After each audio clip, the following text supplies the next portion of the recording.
Good morning. This is Doc again, and welcome to Rise Above the Noise. This morning, we're going to talk a little bit about do you know who you are? And if you don't, then I'd like to be a part of this journey of helping you and myself continue to find myself along this journey in becoming the best me that I could possibly be to fulfill the things that I've been set out to and created to do and identify my purpose and live within it. But first, it starts with knowing who you are. So, with that being said, don't be a copycat. That's one. Number two, do you know what it takes to make yourself happy? Number three, learning to be happy is a decision. Number four, knowing yourself requires that you pay attention to your tendencies. Number five, as you're learning yourself, realize that there are professional leeches, professional drainers that are a part of your circle, whether you know it or not, and you need to expose them to get them out of your life. Next, everyone's problem is not your problem. I'm going to give you a story, but it's also going to be a tool that you can use it's called the snitching game. And what it's intended to do is to help you identify the people in your life that don't have good intentions towards you. And sometimes that's hard to see when we built our life around wanting to be needed and wanted to be wanted. But you have to accept that not everybody who says they need you or want you sincerely mean that. They have a different agenda. And so I'm going to give you the snitching game to find that out. And here's how the snitching game works. I'm going to give you the scenario, then you'll understand how to use it. In football, a quarterback, when he comes to the line of scrimmage, whether he goes under the center or whether he's in the shotgun, the first thing he has to assess is what the coverage is or the defense is that he's getting ready to go against so that he can make sure he has the right play. And so what you'll find him doing is, for some of you that you may not know the language, but you'll understand the premise. So he may call a motion. And what a motion means is that someone is going to start running from left to right or right to left, whatever it may be. And if that doesn't help him find out what they're doing, then he'll call a shift and try to get that shift to have somebody declare what kind of defense they're playing and what kind of coverage they're playing behind it. And so you will see him do that up until the point he gets someone to declare what the defense is, unbeknownst to them. And so once he gets it, so let's use the analogy that the person goes in motion, he sees the guy following him. Well, now he knows that as he goes across the line of scrimmage, that guy is playing man to man. And once he knows he's playing man to man, he calls that guy a snitch. And the reason why he's a snitch is because he gave away what the defense is doing. And once he knew what the defense was doing, he was able to call his own play. And here's what I mean in our lives. Listen, whether you know it or not, you have enemies or opponents in your life. And sometimes you have to take the time to put the defense on alert. And here's what I mean. Call a play in your life to see how they respond. And when they respond, accept them for what they are. Are they playing a true defense, meaning that they're really there to help you? Or are they playing a defense that's really meant to hurt you? And either way, their response is still going to be a snitch, whether they're a snitch in a good way or whether they're a snitch in a bad way. The difference is you should not get emotionally tied to know what their response is. You should be able to accept it.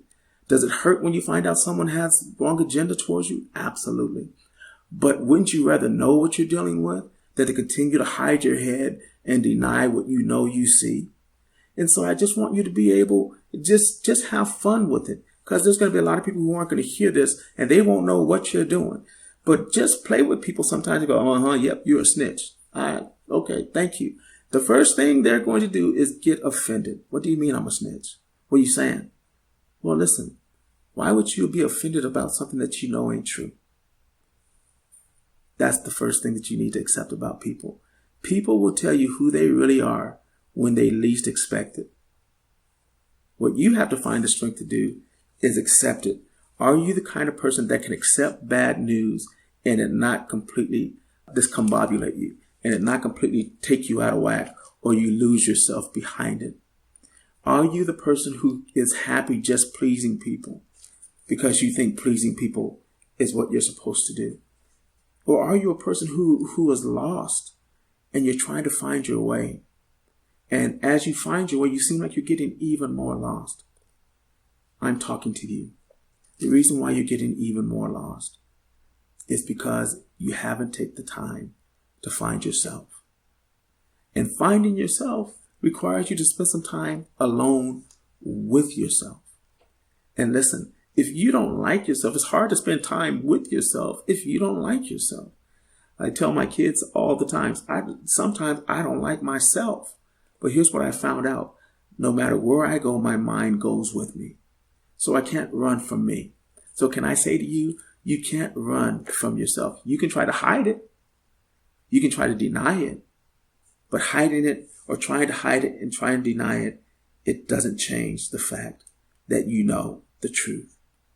For every one of you that is sitting in a position that you don't feel you're happy. And if you've ever told someone, you don't make me happy. Listen, if that's what you've said to someone, you have the wrong idea about happiness. Happiness does not stem from other people. Happiness stems from how you feel about yourself and how you see yourself. But it's easier to blame someone else than to have to face yourself. And listen, if you've made mistakes in your life and you hold it against yourself, cut it out. You're human. Should you hold yourself accountable? Absolutely. But you should also learn to forgive yourself. And let me give you the definition of forgiveness. Forgiveness is understanding and letting go. Yeah, I made that decision when I was 18. I didn't know well. And by the way, I think when all of us were 18 or 16 or 15, we thought we knew what we were doing. And the older you get, you realize how much you didn't know when you were doing it. But at 18, you couldn't tell, nobody could tell you nothing. You just knew it all. But can I say to you, that's life. You don't learn until you experience something. And learning is an experience on every level. So learning to be happy, you first have to experience happiness. I was telling the story to somebody one time about I was going through an issue for many years. And as I was going through the issue, I didn't know that I wasn't well because I hadn't known anything else but how I was feeling. And once the diagnosis came and once I got to feeling better, all of a sudden I realized that, oh my God, for almost 20 years, my sense of knowing what it meant to feel good was blinded because I was always sick. So my sick became my good until they were able to correct my bad to let me now see how feeling good is. And that's where some of us are. We've been in such dark places for so long that has become your good. And you don't even know that's your condition until something happens or someone comes along to open your eyes and cause you to see, do you realize you've been sick all this time or you've been feeling guilty all this time? And that has become your norm. That is what you think life is supposed to be about. But there's so much more that you deserve. But you have to believe you deserve to be happy. And you do deserve to be happy. But it starts with you loving you. It doesn't start with someone else loving you. Yes, someone else loving you gives you a feeling of desire or being wanted or comfort. But happiness is a decision. And that decision is made no matter whether you're going through hard times or no matter whether you're going through good times. You have the ability to respond however you choose to.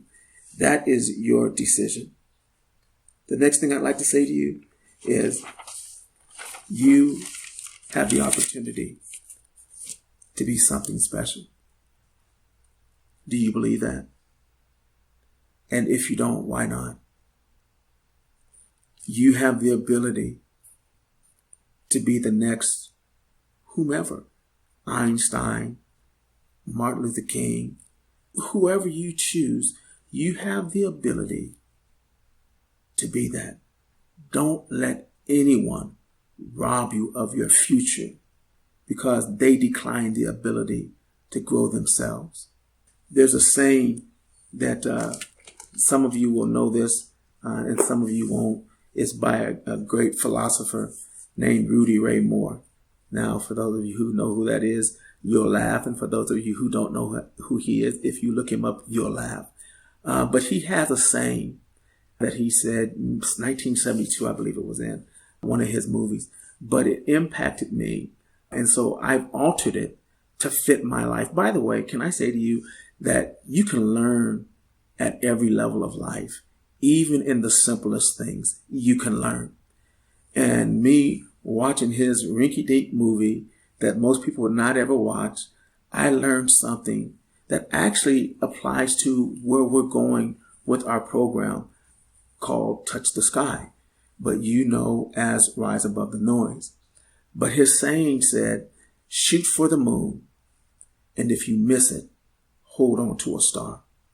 I added to that, shoot for the moon, and if you miss it, hold on to a star. And what I added was, until you find the strength to try again.